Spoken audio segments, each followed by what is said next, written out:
Hello, geeks, freaks, nerds, and weirdos. Welcome to Warzone. I'm Scruffy, and this is Scruffy Tales. So I've been super busy this weekend. I haven't been able to keep up and stuff like that. And I noticed that there was a Ukrainian attempt to push into Toretsk.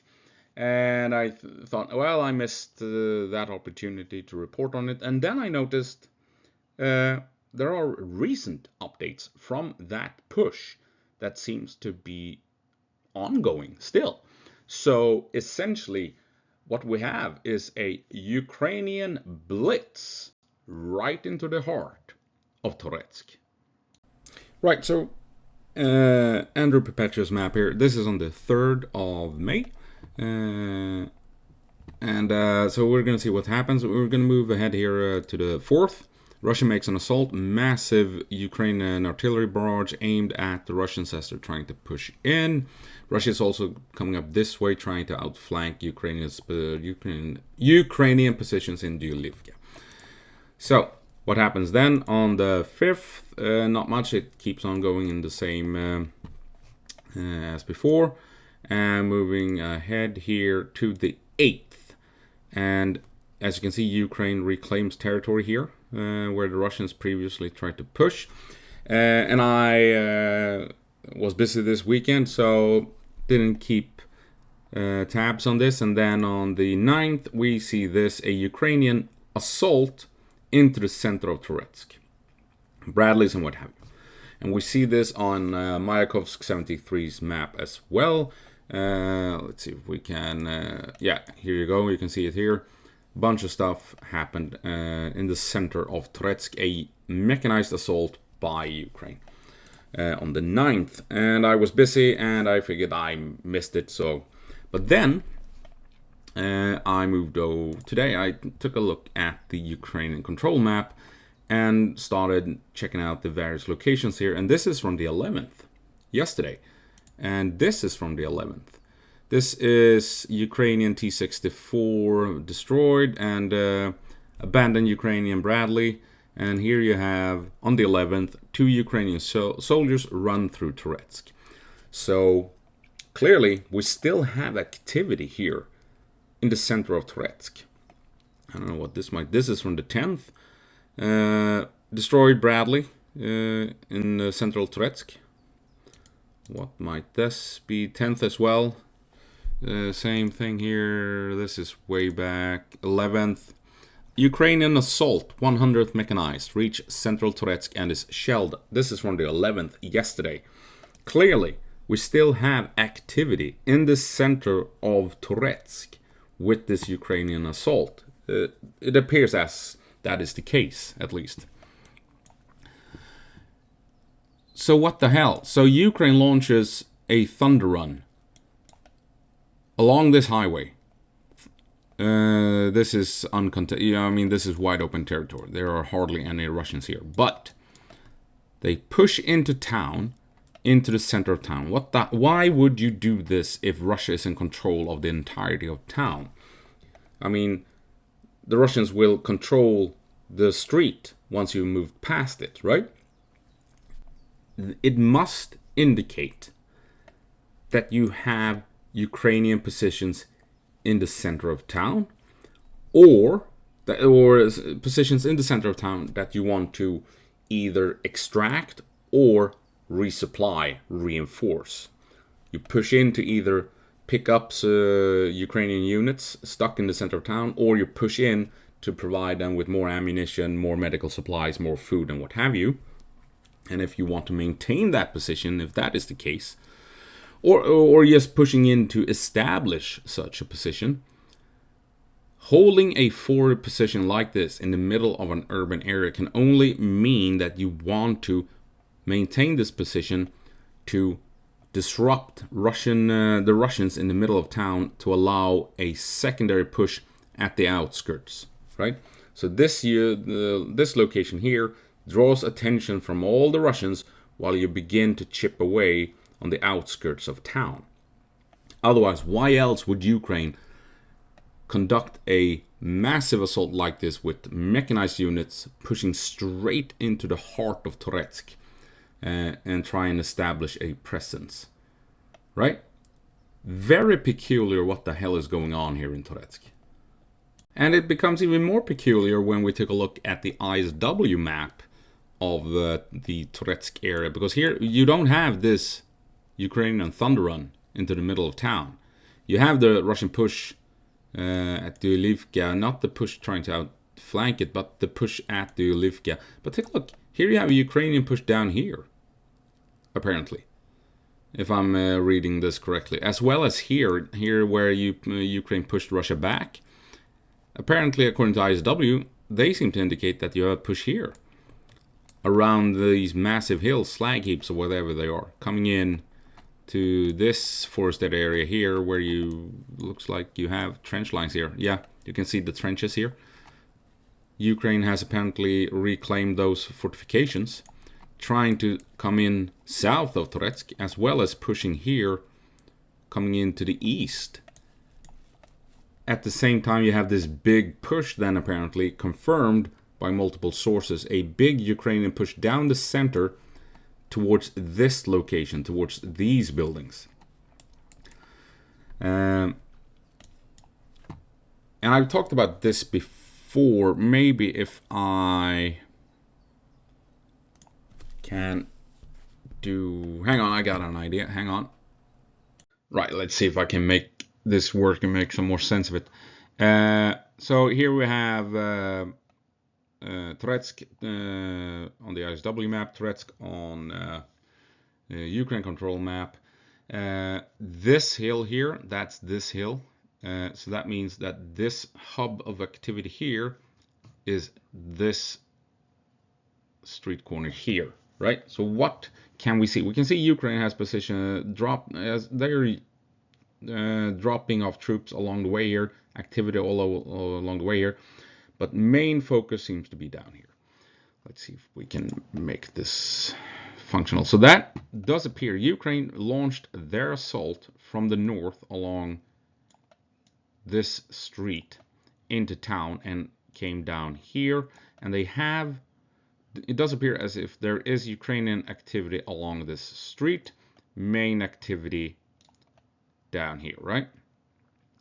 What Ukraine can do if they take control of this part of these buildings is that they can have fields of fire along this street and along this street, as well as down that street. But the main focus is in that case to have suppression along these streets.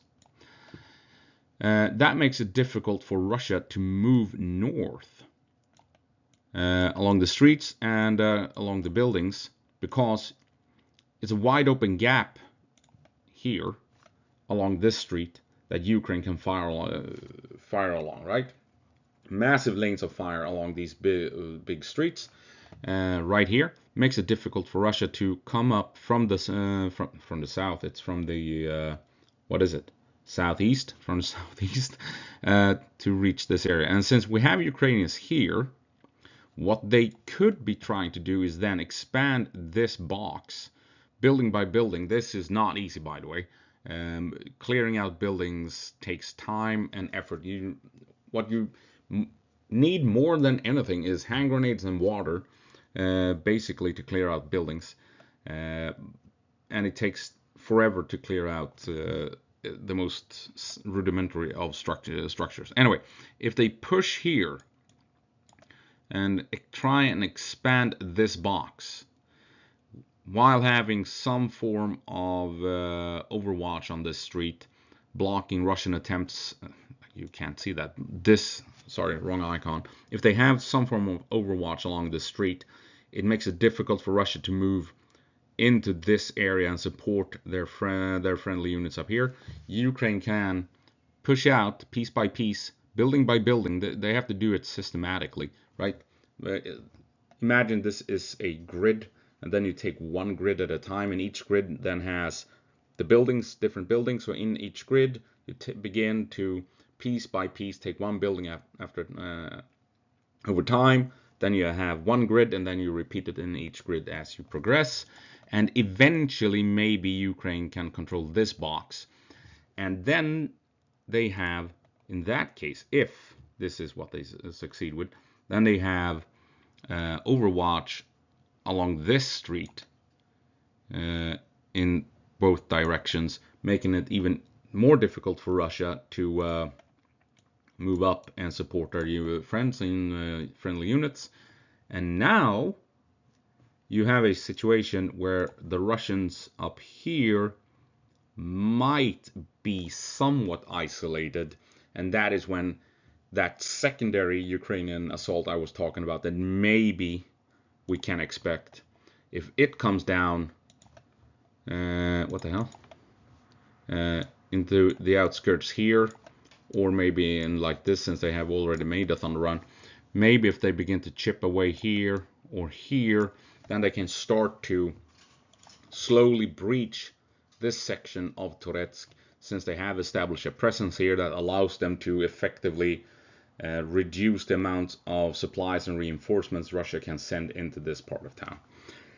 Maybe. Otherwise, I'm not sure why Ukraine would want to push in the way they did with the amount of troops they pushed in with into the center of town. Unless it was basically a rescue mission to extract Ukrainians from this part of town and then skedaddle out of Toretsk once more.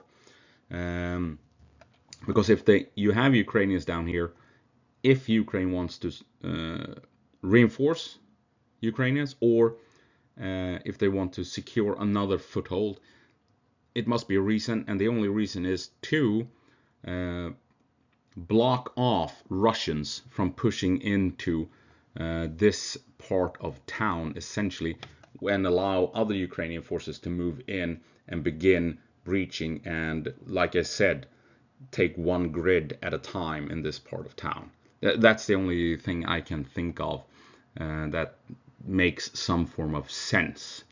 Of course, also, if Ukraine is operating here, it's not unthinkable that Ukraine will, they want to establish Overwatch along this main street as well, to prevent Russians from coming up this way to help their friends, right? So Ukraine needs to establish a presence in these buildings here. Lots of wonderful drawings, and maybe even along these streets here, to prevent the Russians from coming in behind and supplying these forces. Russia will be able to apply a lot of pressure on these Ukrainians. That's inevitable, that's unavoidable, that's expected. What these Ukrainians are doing is reducing the amount of Russians that can fight up here, reducing reinforcements and supplies reaching these Russians, allowing other Ukrainians to push in. So this will be a hard-fought battle for the Ukrainians. They are well aware of it, but they will have to hold the line. They're going to take a lot of casualties, and they must hold to deny the Russians from resupplying, reinforcing these positions. Otherwise, I don't know what this is. Really interesting.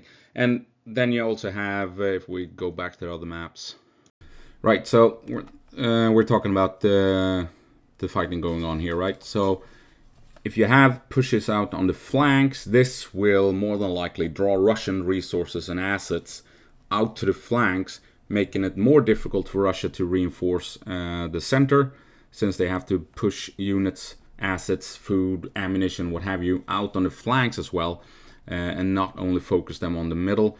And this might give Ukraine the chance to establish a presence here in the middle, block off Russian approach points to this part of town. So there's a decent chance that we will see a proper Ukrainian push into the outskirts of Toretsk here, and then slowly but surely push in, trying to reach this forward position. The question is, can they hold this central part of town long enough to be relieved by the units coming in this way, if this is the case, right? No guarantees this is what's going on, but why else would Ukraine do this? Yeah. So we'll see what happens. Interesting, to say the least. And that's it. We'll see what future updates bring. But yeah, we seem to have geolocated, confirmed Ukrainians still fighting in the heart of Toretsk.